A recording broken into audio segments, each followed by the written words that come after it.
Convidamos para fazer o uso da palavra o professor Dr. Otávio Yami, professor emérito da Faculdade de Filosofia, Letras e Ciências Humanas da Universidade de São Paulo.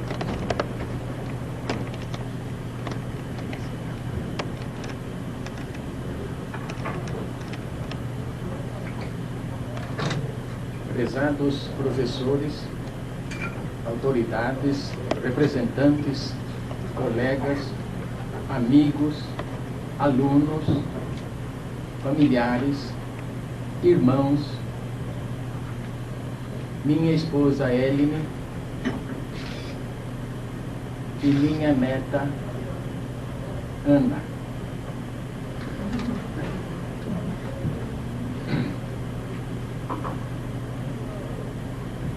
Para mim é uma honra receber esta homenagem da Faculdade de Filosofia, Letras e Ciências Humanas da Universidade de São Paulo.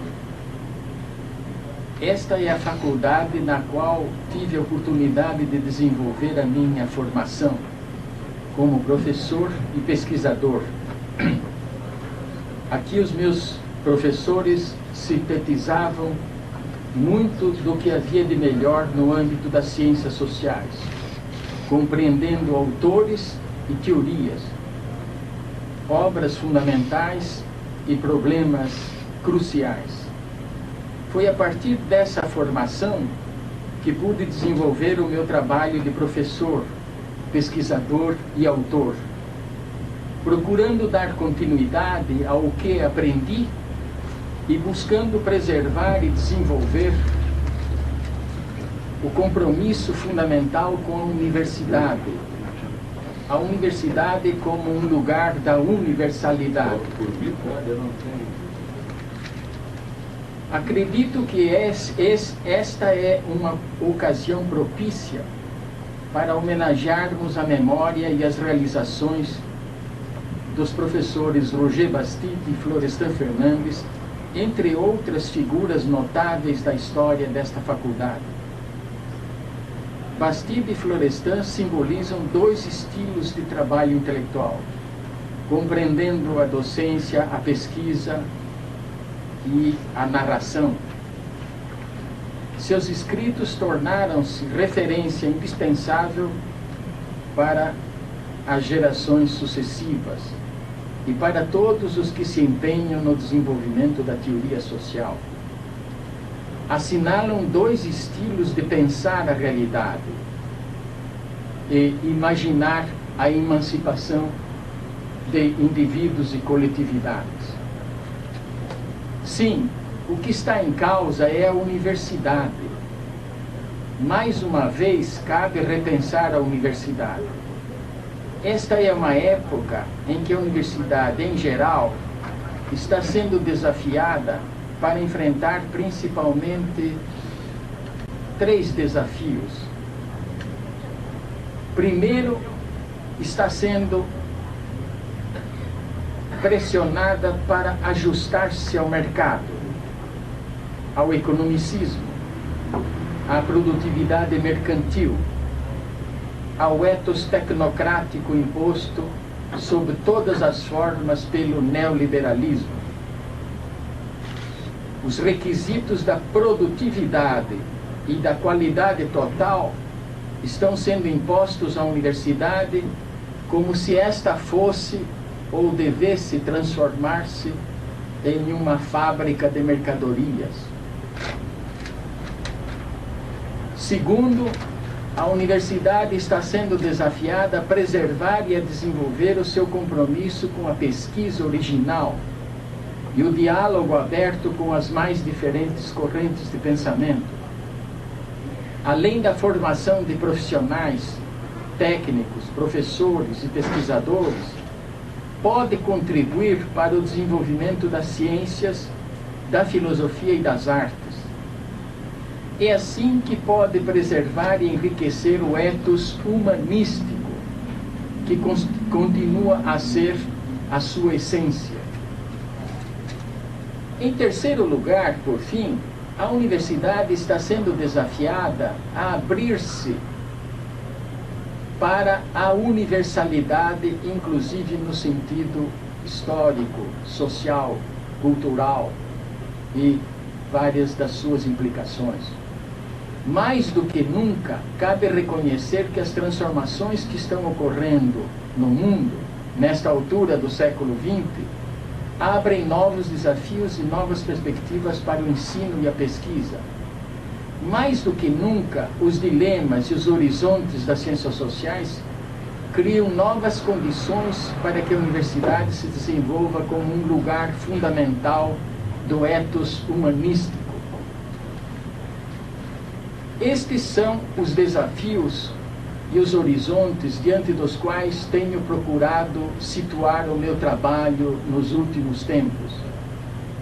Como professor e pesquisador, estou empenhado em colaborar para a reflexão sobre alguns aspectos da realidade social contemporânea. Numa época em que se intensificam e generalizam os processos e as estruturas que constituem a mundialização, cabe colaborar para que a universidade desenvolva ainda mais a sua universalidade. Penso eu que estou empenhado nesta direção, neste projeto, que é colaborar com a universidade em sentido estrito e em sentido lato, para que a universidade mantenha e desenvolva um ethos humanístico, sem prejuízo de outros compromissos, mas se abra em escala crescente aos dilemas e aos desafios do mundo contemporâneo. Nesse sentido é que tenho me dedicado nos últimos trabalhos a colaborar para que uns e outros pensem, critiquem, debatam os problemas que estão desafiando os indivíduos e as coletividades, as nações e as nacionalidades no mundo contemporâneo. Estou convencido de que estamos vivendo uma época extremamente problemática, para muitos uma época aflitiva, uma época que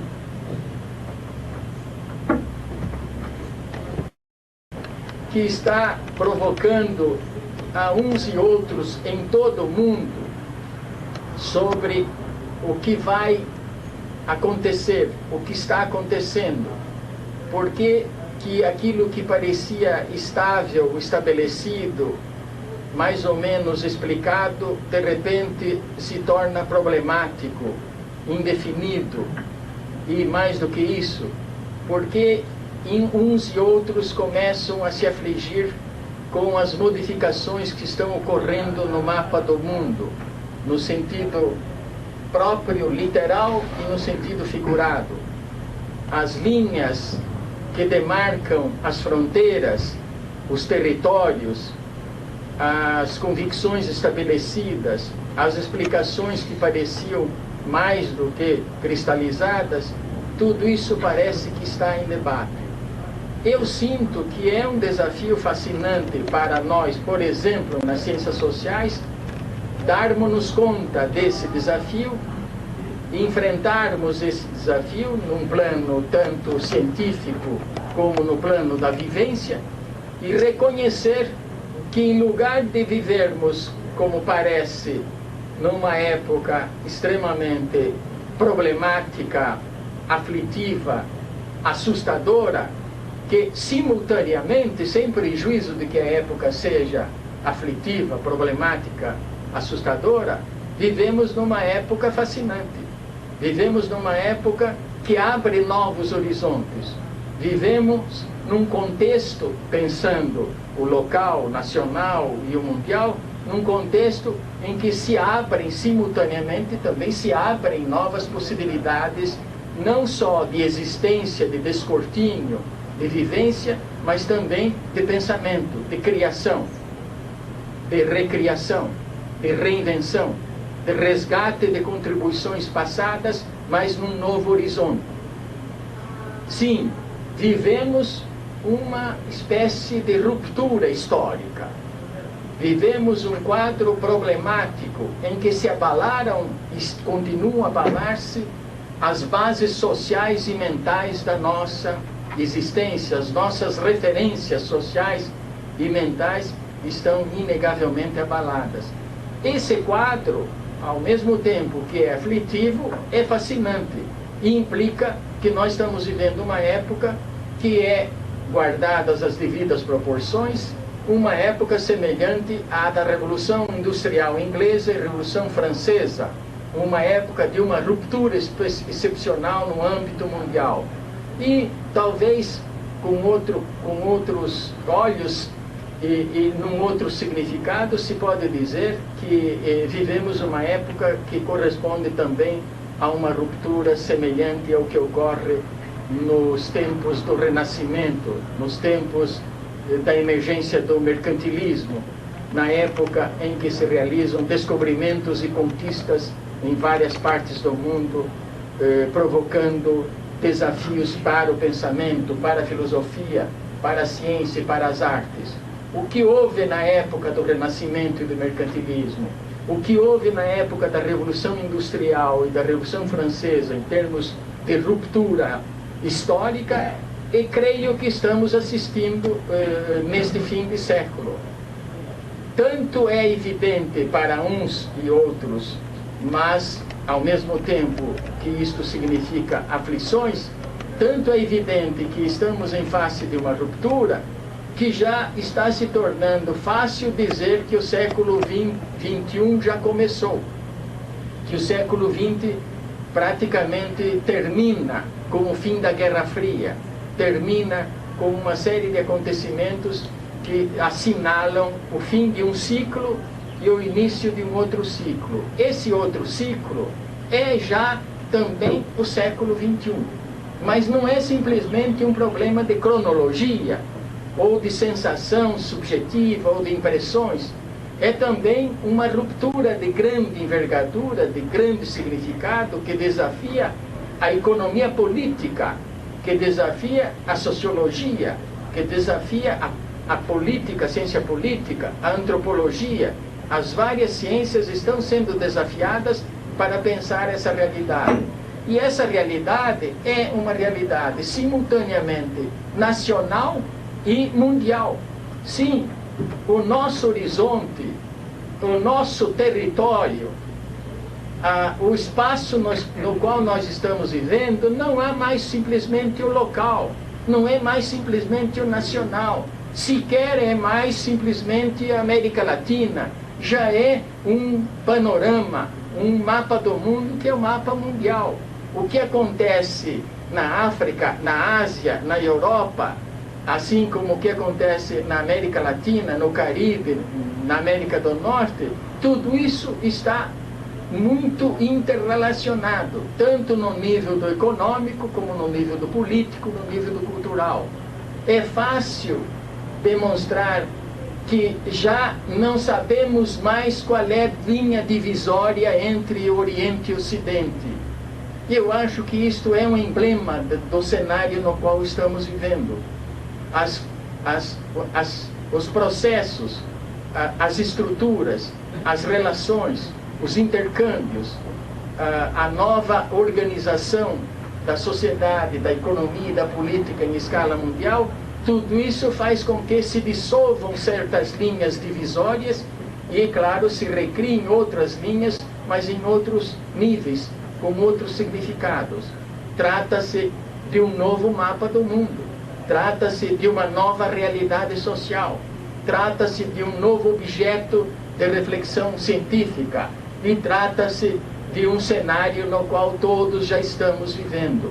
Nesse sentido é que eu creio que a universidade pode continuar a desenvolver a sua tarefa, a sua missão, a sua capacidade de dar conta daquilo que acontece no imediato, no cotidiano, no âmbito do local, no âmbito do nacional e no âmbito do mundial, mas reconhecendo que o que está ocorrendo em escala mundial tem implicações frequentes, contínuas, às vezes decisivas em tudo o que é nacional. Se é assim, realmente estamos vivendo num outro ciclo da história.